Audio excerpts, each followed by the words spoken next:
আসসালামু আলাইকুম। আওয়ামী লীগের মিছিল যেভাবে একের পর এক বাড়ছে তাতে নিঃসন্দেহে সরকার একটা আতঙ্কের মধ্যে রয়েছে, একটা ভয়ের মধ্যে রয়েছে, এটুকু আমরা অনুমান করতে পারি।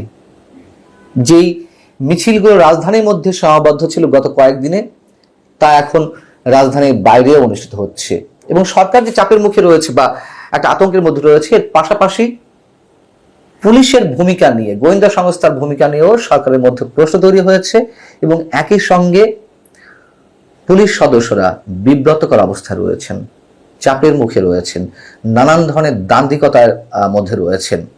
কারণ হচ্ছে এর আগে বিভিন্ন সরকার যেভাবে দলীয় স্বার্থ উদ্দেশ্য হাসিলের জন্য পুলিশকে ব্যবহার করেছে নগ্নভাবে, এখন যেই সরকারকে আমরা অন্তর্বর্তীকালীন সরকার বলছি বা নির্দলীয় সরকার বলছি, তাদের মধ্যে সেই প্রবণতা আরো বেশি এবং সেটি তো আমাদের সামনে প্রকাশ্যে এলো। সেই বিষয় নিয়ে আমরা কথা বলেছি।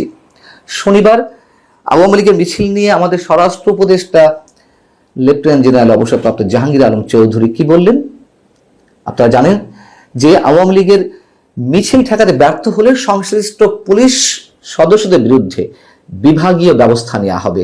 তার এই বক্তব্য তুমুল সমালোচনার মুখে পড়েছে।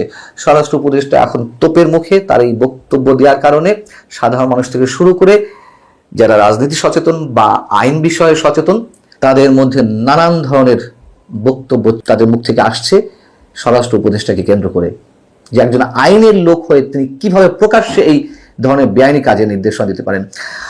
বিরোধী দলের নেতাকর্মীরা মিছিল সমাবেশ করতে পারবেন না, দলীয় কোনো প্রকার কর্মকাণ্ড পরিচালনার জন্য রাজপথে নামতে পারবেন না।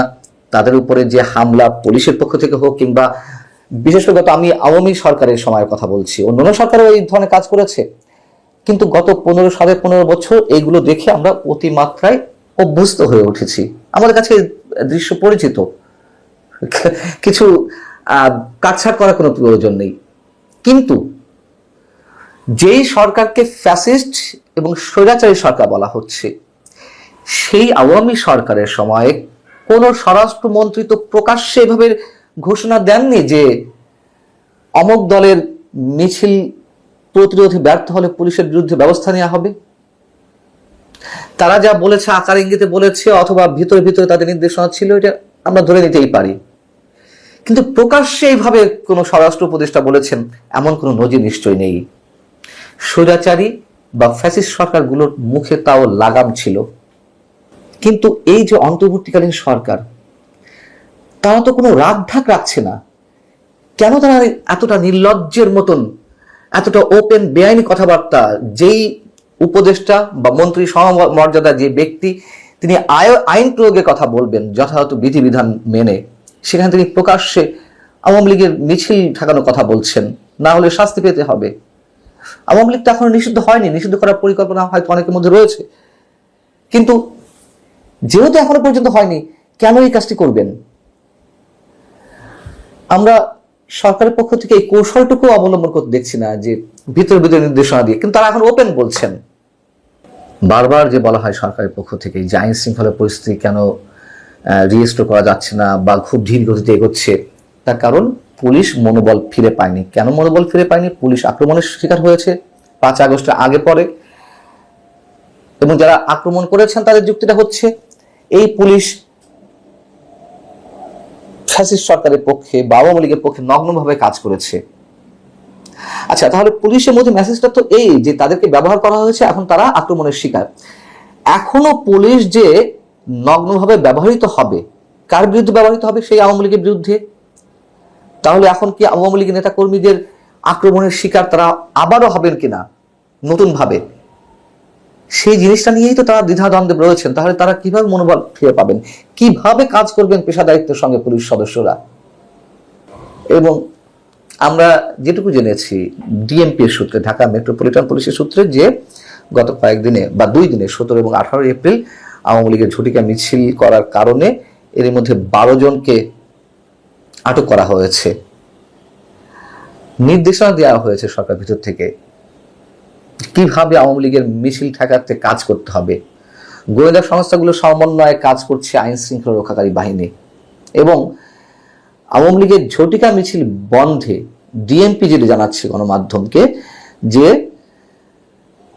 পুলিশের যে নিয়মিত টহল কার্যক্রম, সেই কার্যক্রমের পাশাপাশি এক্সট্রা ভোর রাত 4টা থেকে তাদেরকে বিশেষ পেট্রোল টিম নিয়ে কাজ করতে হবে এবং সাদা পোশাকে গোয়েন্দা নজরদারি চালাতে হবে। কিন্তু আমরা দেখলাম যে রোববার খুলনাতে ভোর 7টার সময়তেই মিছিল হয়েছে। এখন কেউ পুলিশকে দোষারোপ করলে করতেই পারেন, অথবা পুলিশ সেই মনোবল ফিরে পেয়ে দক্ষতার সঙ্গে, খুব সাহসিকতার সঙ্গে এই ধরনের মিছিল প্রতিরোধ করতে যাবে। তাদের মনে তো ভয় আছে। কিভাবে এই পুলিশকে আমরা কাজে লাগাবো? বারবার বলে আসছি, আমরা অসংখ্যবার বলেছি, এখনো বলছি, আওয়ামী লীগের সময়ও বলছি, আওয়ামী লীগের ছাড়া এই পরিবেশেও বলছি যে এভাবে নির্দিষ্ট কোনো দলকে জোর করে তাদের কার্যক্রম আটকে রাখা যায় না। সেই দলের আদর্শ যেটিই হোক না কেন, সেই আদর্শকে জোর করে অবদমিত করে রাখা যায় না। কিন্তু তারপরও বর্তমান সরকার সেই ধরনের কার্যক্রম হাতে নিয়েছে, সেই লক্ষ্যে তারা নিজেদেরকে পরিচালিত করছে। এর উদ্দেশ্য, এর লক্ষ্য কি সেটাও আমরা জানি। এর আগে আপনাদেরকে জানিয়েছি আমার একটি কন্টেন্টে, একদিন আগেই। সর্বসাকুল্যে যা কিছু হচ্ছে তার কি আবার পাল্টা রিয়াকশন আছে না? সেই রিয়াকশনের কথা আমরা কেউ মনে রাখি না।